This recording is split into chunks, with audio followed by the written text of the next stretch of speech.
All right, welcome back everyone for another deep dive with us. Always a pleasure to be back. Today we're tackling a question that might raise a few eyebrows. Oh, Can you or should you find love at work? Is that even a thing?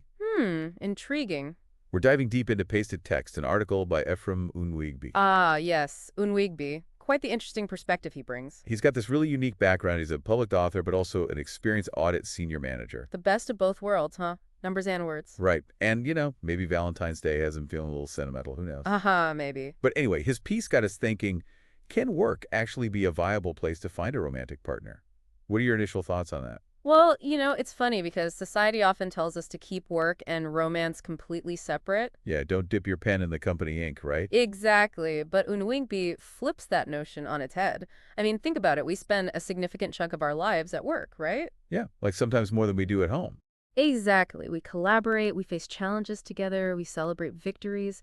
So it's only natural that some connections might blossom into something more, maybe even romantic. He makes a good point. It's not like we can just turn off our emotions from time to five.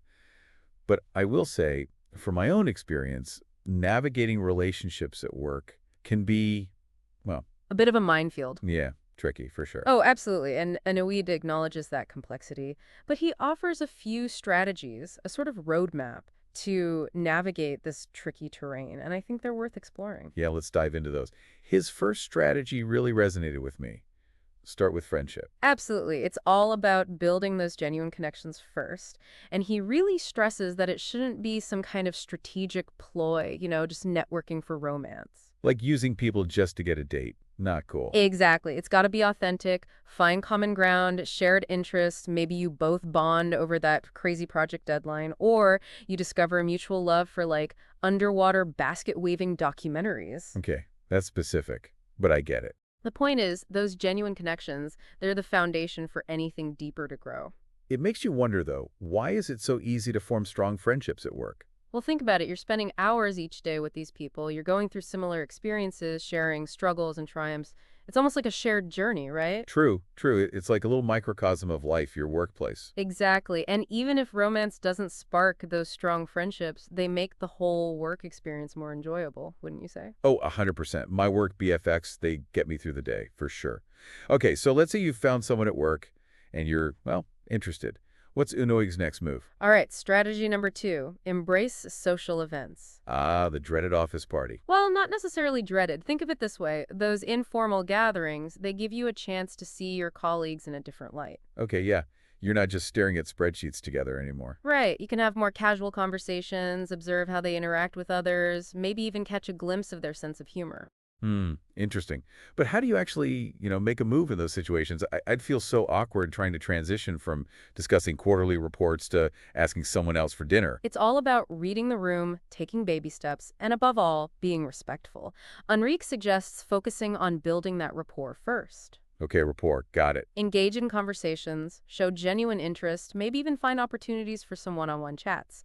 And if the vibe feels right, well, you can always casually suggest grabbing coffee or drinks outside of the office. Yeah, like a low pressure, hey, anyone want to grab a drink after this? Exactly. Just keep it light and see where it goes. No pressure. Right, makes sense. Build that foundation first. Now, his third strategy, this one really intrigued me. Be helpful. Ah, yes, this one's a gem. And it's not about being manipulative or anything. It's about, showcasing our best qualities. Right, like being a good person. Exactly. Offering to help a colleague who's swamped, sharing your expertise, or simply being a supportive presence. Those small acts of kindness can speak volumes. Like you're demonstrating your character, not just your interest in them. Absolutely. And I think this advice goes beyond just romance. Being helpful and supportive creates a more positive work environment for everyone. Yeah, I love that. Just be a good human, basically. Exactly. But there's another fascinating element that Unwigby brings up, and it really got me thinking. He calls it the numbers game. Ooh, the numbers game. Interesting. He's talking about the male to female ratio in different workplaces and how it can actually impact your chances of finding a partner at work. Oh, right, like some industries are super male-dominated. Exactly. So let's say you're a woman in a field like, I don't know, software engineering, which tends to have more men. Yeah, the dating pool might feel a bit limited. Right. It's like trying to find a specific type of seashell on a beach that's mostly pebbles. Great analogy. And Wigby actually suggests thinking outside your immediate workplace. Maybe explore industry events or networking opportunities where you're more likely to meet people with similar interests. Expand your horizons a bit, basically. Right. And, this might sound radical, but he even suggests considering career moves if that aligns with your goals. Whoa, now we're talking big changes. He has a point, though. He reminds us that, and I love this phrase, you're not a tree, you can move. Ha, that's a good one. So, wrapping it all up, it seems finding love at work is possible, but it's not some magical fairy tale.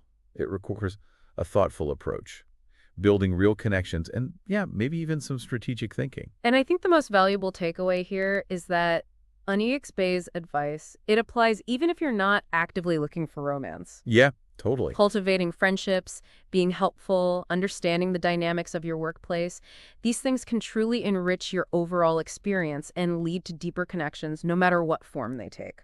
So much food for thought. Now we want to hear from you, our listeners. Have you ever found love at work?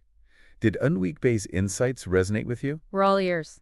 Share your stories, thoughts, experiences. We love hearing from you. Until next time, happy diving, everyone. Happy diving!